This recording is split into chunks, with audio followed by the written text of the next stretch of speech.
I've got Yap Stam and Roy Keane lined up, Steve. Who do you want?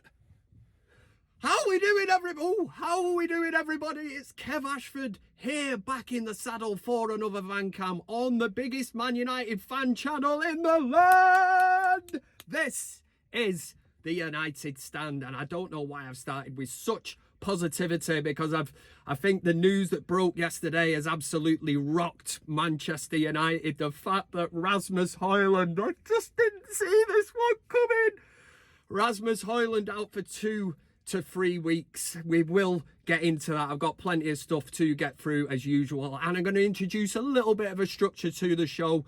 Obviously, I'll have a brief introduction. We're going to have the 3 things that we've learned this week about Manchester United from Kev's perspective. And then looking ahead, obviously this is the preview, Manchester United against Fulham. I'm going to be looking at the Manchester United player that I'm going to single out to watch, a player to fear from Fulham. I'll make a prediction on the score, so hopefully you get yours in at the bottom. But what I would just say very quickly is, if you're here and you like Van Cam and you love the United Stand, make sure you finger that like button. And if you're on the old Twitter, X, or does anybody call it X? Whatever it is anyway, you know, if you want to give that a good fist in the button, yeah, you know, the one that retweets it, and that really helps sharing the video. So thank you, and thanks for very much for being part of this community. But where do we start? The first thing I can say, I'm absolutely devastated. Rasmus Hojlund ruled out for approximately 2 to 3 weeks. I mean, this is it's a hammer blow. It's not Kev for 6, it really has, because I was asked the other week on the United Stand, Kev, you know, top 4, is it a possibility?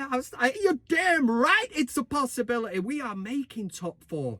We have got this momentum, we're gathering it, we're gunning down for the likes of Tottenham and Aston Villa. We are coming for the top 4, and mainly to do with that was the form of Rasmus Hojlund, you know, a player who had 7 goals in 6 games in absolutely sensational form. And all of a sudden, we are rocked by the news that Rasmus Hojlund will miss 2 to 3 weeks of the season. But it's the games when you take into context. We're going to be playing Fulham. We've got a big game midweek in the FA Cup, Nottingham Forest. And then the small matter of Manchester City a week on Sunday at the Etihad. I mean, it's frightening. And we lose so much with Rasmus Hojlund. I'm scared to even think, you know, yes, you can put Garnacho on the left. On the right-hand side, then you've got possibilities with Ahmad. You've got Anthony. But it does look like Rashford would probably go up top, because Tony Marshall's injured again. Never mind, scores again. Injured again. And it's a worry, because Marcus Rashford is not a number 9. And he's not going to set the tone. He's not going to set the press. He's not going to run the channels. We know what Marcus Rashford does. You know, for long periods, he looks like he's disinterested, just standing around. He is not going to put the work rate that Rasmus Hojlund puts in to this Manchester United team. You know, Marcus Rashford, like the Luton result, we get a great result at Luton, but that early goal that Rasmus Hojlund gets, that's him gambling that a mistake's going to be made, absolutely breaking a gut, busting a gut. That's what he's doing, and absolutely anticipating that that's going to happen, and that's what top goal scorers do. But for me, Marcus Rashford has not got that in his locker. Obviously, I'll support him, and we'll hope that we can get through these times, but it's worrying. It really is. Some of the injuries that we've been hit with at the moment, it really, really worries Kev. But make sure you get in the comment section if you've got anything to say. Always get in there and have a look, and we're gonna kick off the next bit now with a new little bit that we'll call 3 things that we've learned.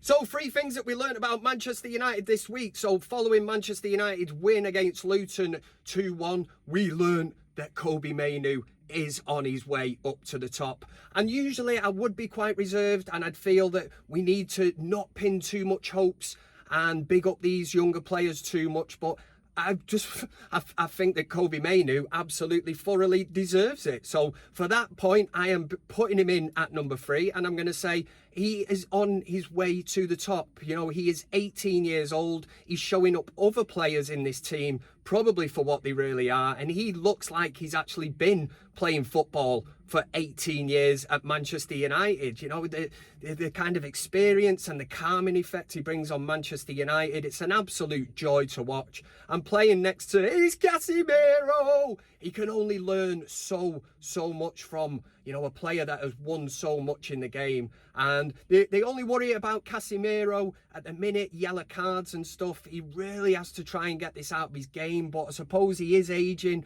but he's going to have to start using his head a bit more, because very lucky, some might say, to stay on the pitch against Luton. Number 2, Luke Shaw.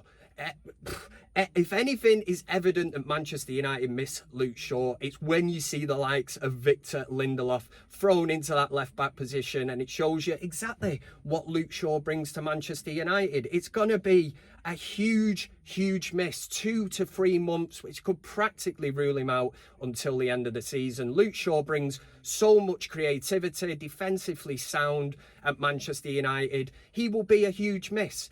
And the finger has to be pointed at Erik ten Hag. And you look and you question the decision to let Fernandes leave on loan. You know, you look at that and think, okay, no recall situation where Manchester United can recall the player. What's all that about? And letting Reguilon go back to Tottenham. You know, this is one now of football decisions that really are going to come back to bite Manchester United. We're talking about Champions League hopes and aspirations of trying to finish in the top 4. To be losing Luke Shaw and Rasmus Hojlund, it's huge. And the effect on this team and the chances of finishing in the top 4 are severely being tested. We are down to the bare bones. But the number 1 for this week, the number 1 has to be Rasmus Hojlund. I've just touched on it before, and this is absolutely huge. The fact that we're now going to be missing him,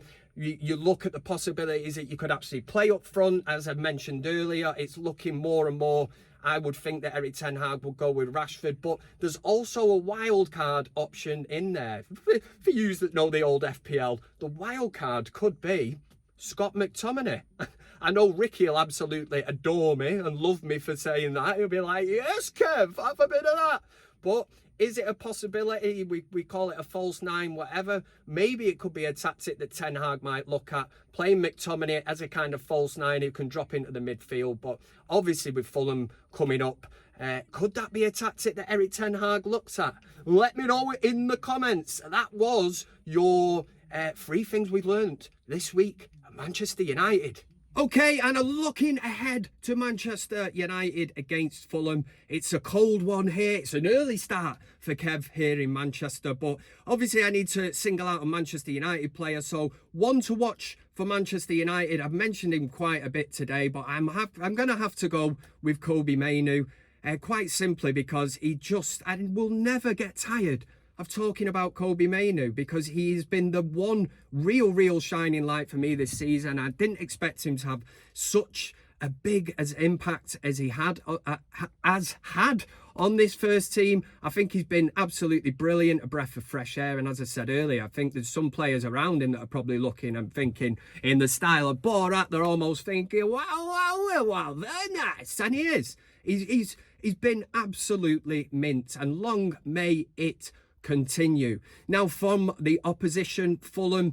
Listen, Fulham are capable of coming to Manchester United and getting a result, and they now will be looking at this injury to Hojlund, looking at the injury to Luke Shaw. Now, depending on who plays at left back, there's possibilities of maybe Amrabat and that playing, but we're looking, and Fulham will feel like they probably can get joy down that side, especially if a Victor Lindelof plays there, and that will be a tactic. They will look to basically get down that channel, you know, something that Aston Villa had great joy with in that second half. But Bailey obviously attacking Victor Lindelof, that was something that Unai Emery obviously looked at and thought, well, yes, we can target this and exploit a weakness. But for me, the main player, and you're probably going to go, yeah, Kev, that's a bit obvious, but Palhinha, there's a reason, you know, for me, this is Kev's player to fear, yeah?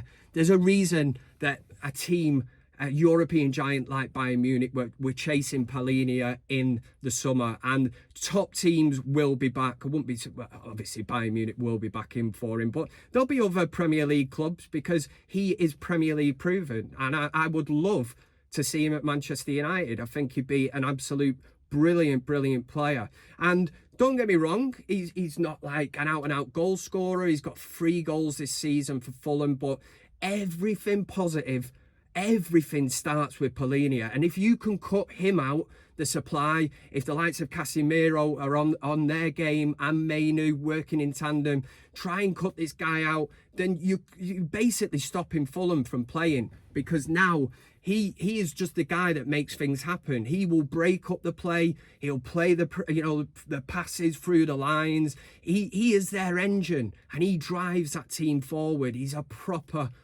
leader, and Manchester United will really have to get to grips with this today. But the fact that Manchester United are at home, here comes the prediction, the fact that United are at home, I am going for a Manchester United home win 2-0. Yeah, that's what I'm thinking. I don't be going and betting on it and all that, and then if they don't win 2-0 saying you told me 2-0. No, it doesn't work like that. That's my prediction.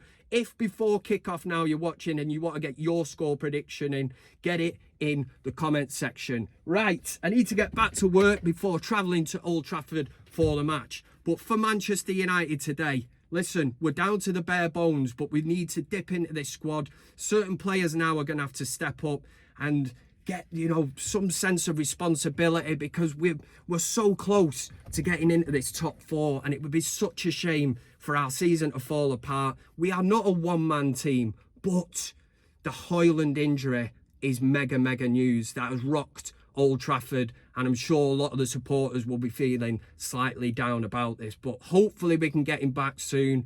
The 7 goals that he scored in 6 games has been, it's been monumental, and it's been massive in United's push for this top 4. So we go again. And for Manchester United against Fulham, come on, United! Hey, yay!